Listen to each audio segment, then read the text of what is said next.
The dying sun of Arcturus cast blood-colored light through the grand spires of the Galactic Council. Its glow fractured across polished obsidian floors, rippling like a sea of molten iron beneath the feet of 50 alien delegations.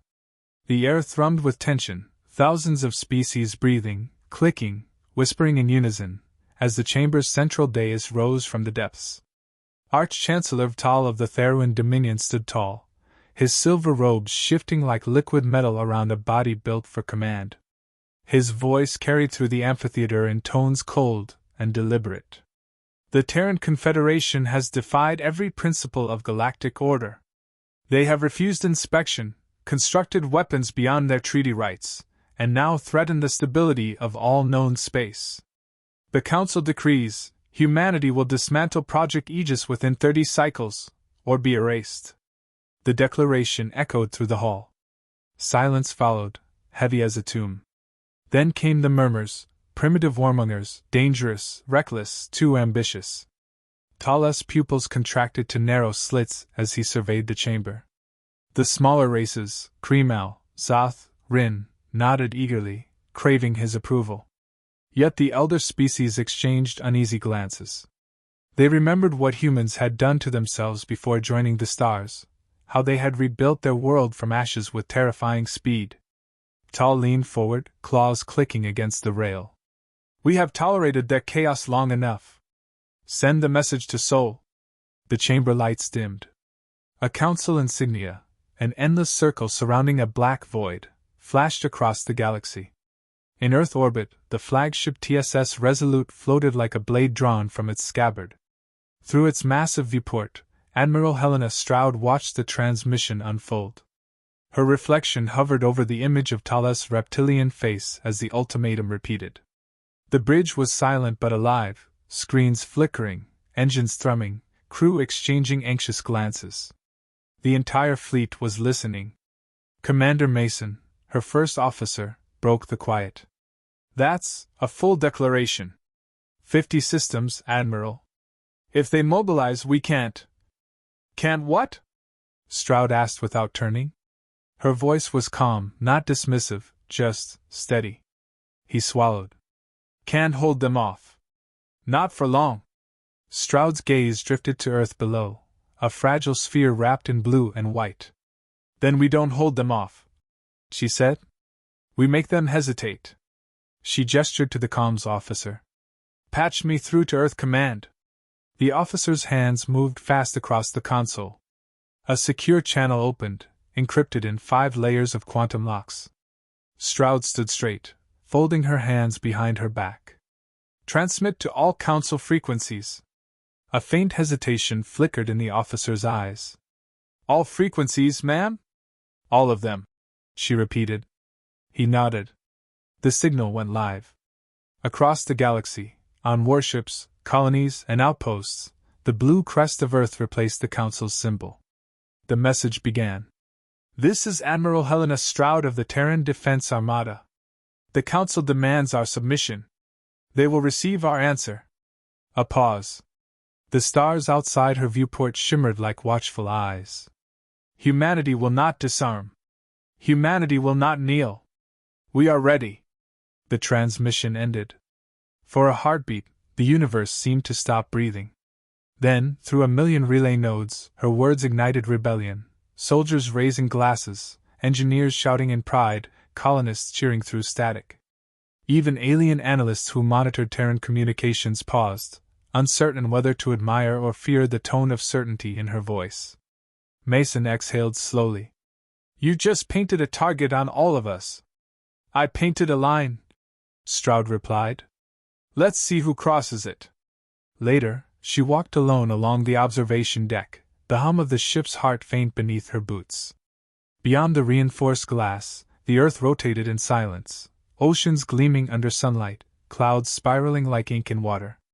She remembered standing in a burned city as a child, watching smoke rise from the ruins of New York after the Reconstruction Wars. Her mother had told her then, peace is earned through fear, Helena. Make sure they fear you for the right reasons. Now the galaxy watched Earth again. This time, it would see strength instead of weakness. The deck doors hissed open. Mason entered quietly. Fleet commands confirmed the Council is mobilizing. They've named it the Harmony Armada. Dozens of species. Thousands of ships. Stroud turned, arms folded. They always hide their wars behind poetic names. Mason hesitated. And Project Aegis? Under containment, she said. Operational in 3 days. He lowered his voice. That weapon could destroy entire systems if misfired. It could, Stroud agreed. Which is why they're afraid. He studied her face. And you? Are you afraid? Her expression softened for the first time. Every good commander is afraid, Mason. Fear keeps the blood human. Hours later, the council chamber on Arcturus erupted in uproar. The human broadcast had reached them before official confirmation. Delegates shouted across the floor. Translation drones struggled to keep up with the chaos. They've declared defiance! Activate sanctions! Deploy fleets! Arch-Chancellor Tal raised a clawed hand. The room stilled instantly. His eyes glowed faintly gold. Let them shout, he said. Every cry against us strengthens their illusion of courage. Soon their fire will burn out. But Chancellor, a delegate stammered, their technology rivals ours. Tal's tone turned lethal. Technology is meaningless without unity. And unity, he hissed, is what they will never have. He turned toward the Council's central holomap. The Sol system glowed red, pulsing like a heartbeat. Mobilize the Harmony Fleet. Leave nothing standing that dares to call itself human. Back aboard the Resolute, tactical screens lit up with new data.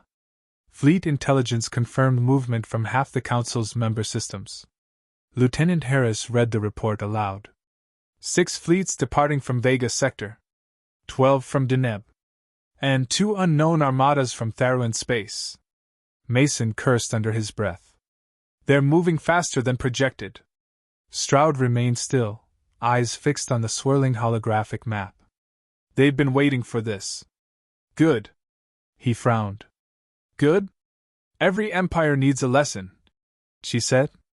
They'll learn what happens when they underestimate the species that built fire in a cave and reached the stars in a few centuries. Her gaze sharpened. Order all Terran defense fleets to defensive positions around Mars. Activate drone wings and stealth grids. And Mason, lock down comm protocols. I don't want a single signal leaving Sol without clearance. He nodded and moved to relay the orders. As the fleet prepared, Stroud lingered by the viewport again. The night side of Earth shimmered with the light of 1,000 cities, fragile, beautiful, unyielding. She thought of the generations who had crawled through war and ruin to stand beneath alien suns. Every scar of humanity's past now became armor. She spoke softly, to no one in particular. Let them come. Outside, the first Terran warships began shifting into formation, sleek silhouettes cutting across the stars. Their engines burned white, defiant against the red glow of Arcturus. Across the void, in a council war room light years away, alien admirals plotted humanity's destruction. And in that silent gap between stars, war waited, patient, inevitable, and very, very human. The void around Jupiter shimmered with movement, columns of Terran warships shifting into defensive lines.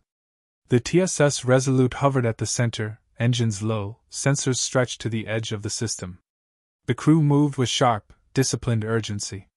Every officer understood the message that had echoed across the stars. The Council is coming. Admiral Helena Stroud stood before the holographic map of Sol. Dozens of crimson markers blinked at its fringes, Council armadas approaching through multiple jump corridors. The combined fleet was unlike anything seen since first contact. Humanity had dreamed of the stars. Now, the stars were marching back toward Earth. Commander Mason joined her at the table. Recon drones confirm mass displacement signatures in Tharuan space, he said quietly. Their ships are enormous. Each carries enough plasma yield to vaporize a continent. Stroud didn't flinch. They always build big to hide their fear. He hesitated, studying her profile against the dim blue light. We can't win a direct engagement, Helena. Even with the drones, Even with Mars' defenses. They'll burn through us. She turned, her eyes calm, voice level. Then we fight smarter. Not louder. Across the galaxy, in the Harmony Council war hub orbiting Arcturus, Arch-Chancellor Tal presided over a war that was supposed to be simple. He watched holographic streams of mobilizing fleets, massive cruisers lined with glowing runes, smaller interceptors darting through clouds of drones. His advisors argued over logistics and formations, but Tal's thoughts stayed on one thing: humanity's unpredictability. They will strike first, he said finally. It is what savages do when cornered. A Theruan strategist bowed. If they do not, Chancellor? Tal's smile was thin. Then I will make them strike first. Orders spread through the network. Create fabricated evidence of a Terran attack. Broadcast it through neutral relays. Rally the hesitant species. Within hours, manipulated recordings filled galactic feeds. Terran ships assaulting a diplomatic convoy near Vega. The footage was flawless. Public outrage spread like contagion. On Earth, the Terran Security Council gathered beneath the mountain vaults of Geneva Command. Project Aegis filled the central holotable, its core hidden deep beneath the Himalayas, pulsing faint blue. Dr. Ilara Kwan, lead physicist, adjusted her glasses as she briefed the commanders. The Aegis array is ready for testing, she said. Controlled gravitic distortion fields are stable. Activation range, 3 astronomical units. But Admiral, if we scaled to full power, the field could rupture subspace corridors. The damage wouldn't stop at Sol. Stroud's voice was steady through the transmission. We'll hold off until it's our only option. Keep the core cold, but ready. Dr. Kwan hesitated. You're gambling with spacetime itself. Stroud leaned forward in the hollow. Doctor, the Council is gambling with humanity's existence. I just play for higher stakes. Hours later, aboard the Resolute, Stroud convened her senior officers in the strategy chamber. A red light washed across their faces as tactical displays rotated above the table. Lieutenant Harris pointed to a series of blinking icons. Multiple fleets converging on the Oort corridor. Earliest arrival, 36 hours. Projected numbers? Stroud asked. Conservative estimate, 4,000 capital ships. A low murmur ran through the officers. Stroud clasped her hands behind her back. Let them come. We hold position until they breach Mars' orbit. No preemptive strikes. One of her captains frowned. Admiral, if we wait, we lose initiative. Her tone cut through the room like tempered steel. Initiative means nothing if we fire first. The Council wants justification. I won't give it. Silence followed. Mason nodded slowly, understanding the weight of her restraint. Then what's our play? He asked. Deception, she said. Operation Black Veil goes active at 0600. The operation began without a sound. Deep space relays flickered. Council comms distorted. Ghost signals appeared across their networks. Fake Terran fleets, phantom energy readings, falsified distress calls. Inside the Resolute's AI core, programs moved like invisible shadows, rewriting transmission routes and reassigning command nodes. To the Council, chaos blossomed, orders contradicted each other, fleets diverged, logistics fractured. Commander Mason watched the data streams ripple. They'll think their own ships are mutinying. That's the idea, Stroud replied. If they can't trust each other, they'll hesitate when it matters. She stepped closer to the viewport. Through the black expanse, she could see faint traces of the Aegis satellites glimmering above Earth's upper orbit, silent guardians waiting for a signal that might never come. Meanwhile, on Arcturus, Tal watched his war unravel.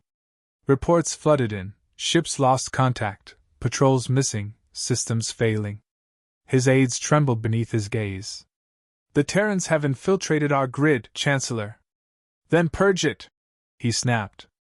Wipe the entire system. I want command restored now. His rage cracked the polished calm of his voice. For the first time, fear glimmered beneath his composure.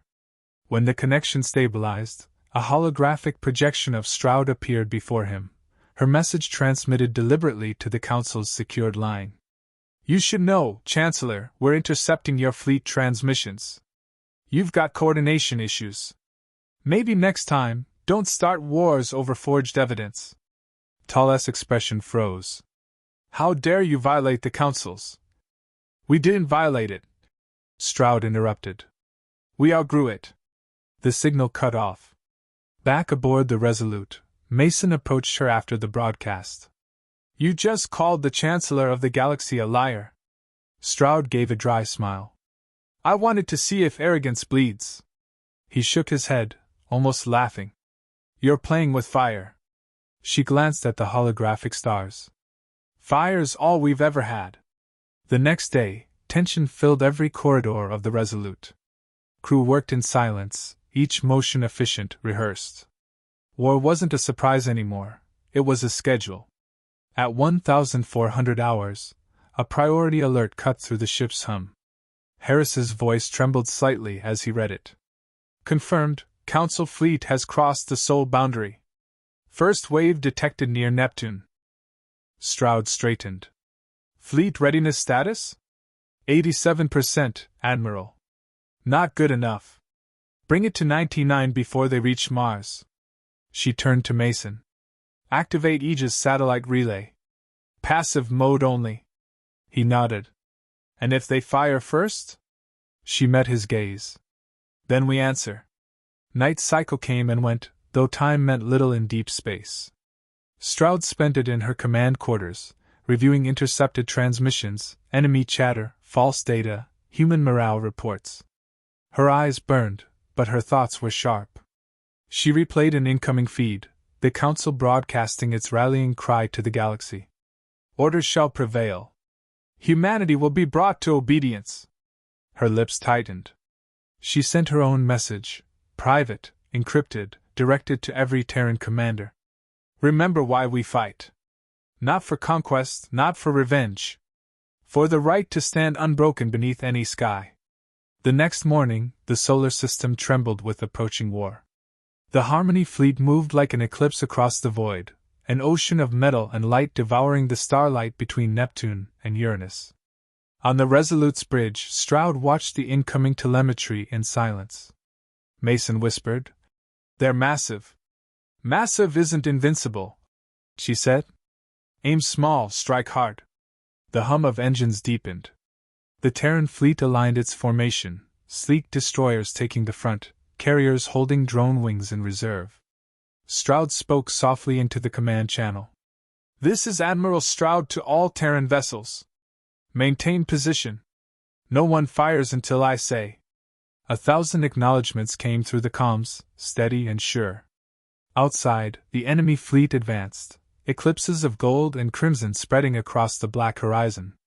The moment stretched thin, like the final inhale before the storm. Mason's voice broke the quiet. They've crossed Mars orbit, Admiral. Stroud's hand hovered over the command console. Her words were precise, measured. All ships, red alert. Shields full. Lock targeting systems. She paused, her eyes fixed on the distant glimmer of alien dreadnoughts. We hold the line. The order echoed through the fleet. Across the stars, the engines of humanity roared awake. The war began without fanfare. One moment, silence filled the solar void. The next, the black expanse erupted in light. Plasma bursts tore across the emptiness, igniting trails of ionized gas that shimmered like auroras. The Harmony fleet had arrived in full, thousands of alien warships sweeping through Mars' orbit like a tide of fire.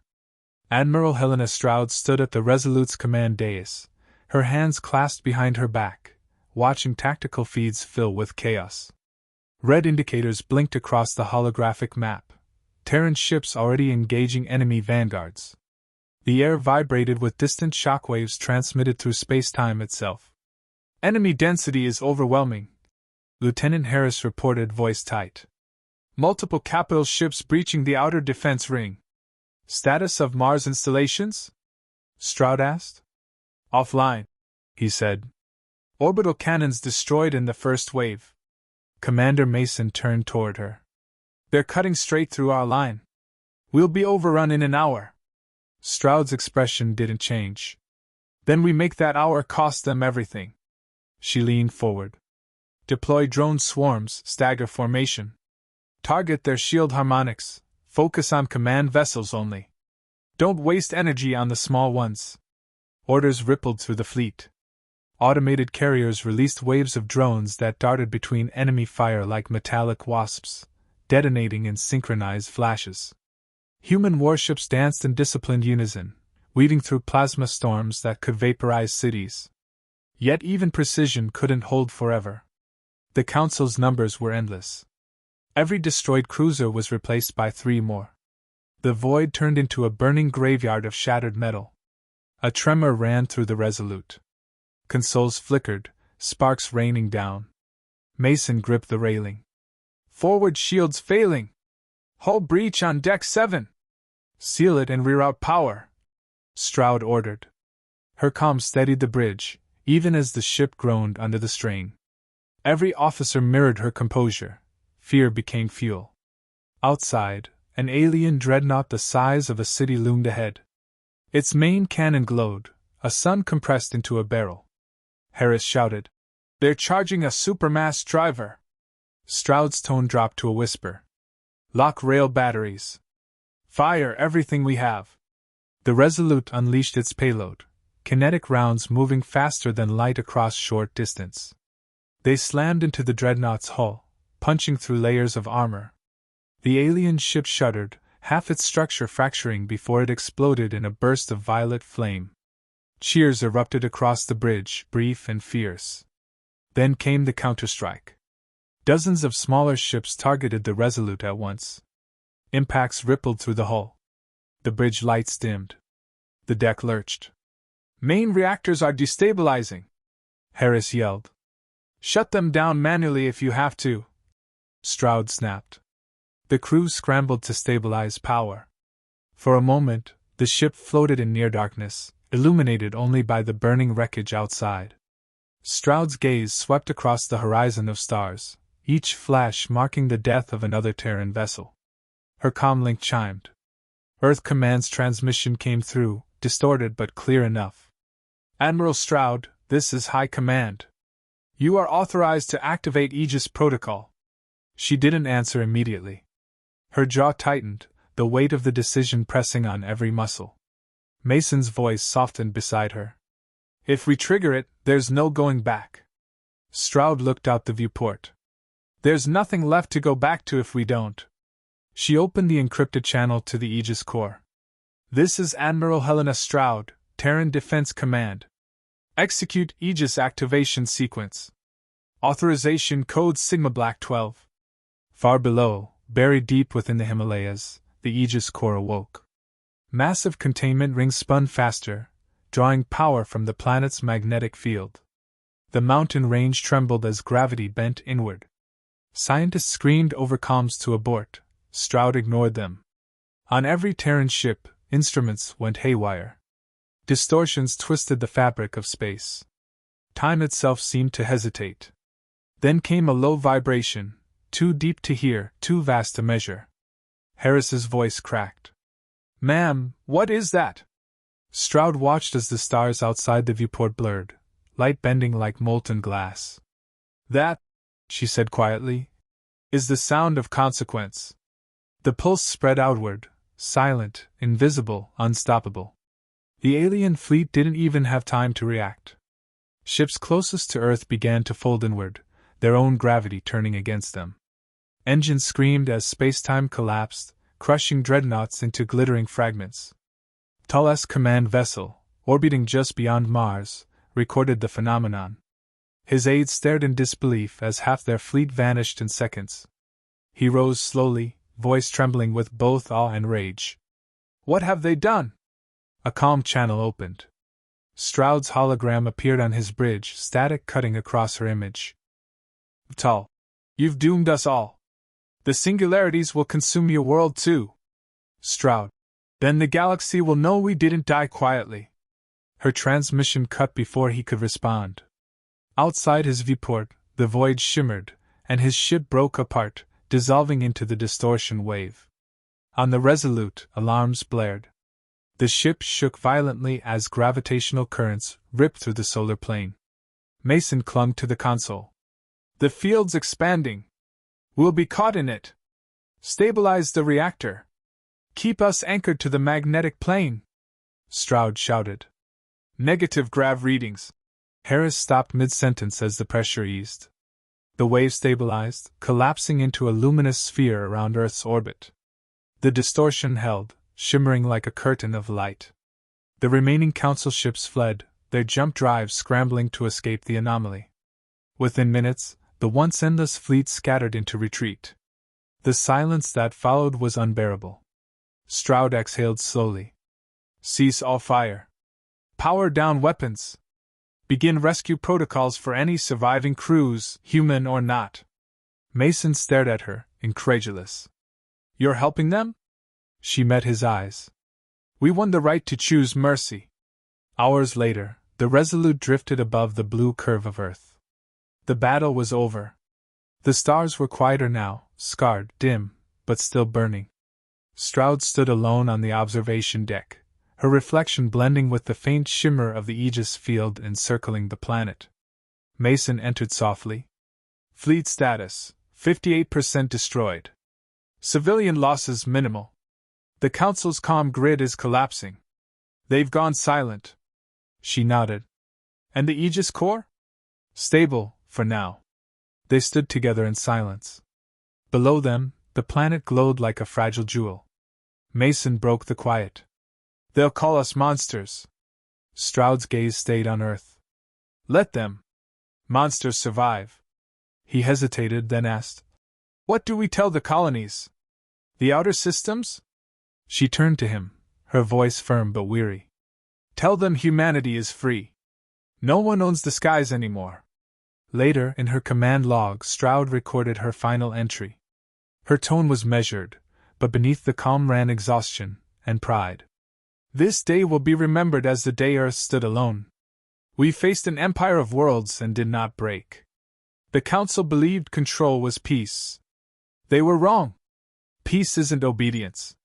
Peace is the moment after the fire when the stars are still there. She paused, looking out at the wreckage glimmering across the void. They wanted to remind us of our place in the galaxy. We reminded them why humanity doesn't have one. She closed the log. Outside, the Resolute drifted slowly through the debris field. The last fragments of the Council's fleet floated amid the cold brilliance of the stars. For the first time in centuries, Earth was alone, and utterly unchallenged. The Aegis shield shimmered faintly, a halo of defiance encircling the planet. Stroud watched as dawn spread across the curve of Earth, golden light washing over the horizon. The war was over. Humanity had survived, but something deeper had changed. The galaxy would never look at them the same way again. She turned from the viewport, her voice quiet, meant only for herself. They threatened war, she murmured. We answered. The lights of Earth reflected in her eyes as she walked away, calm, unshaken, and infinitely human.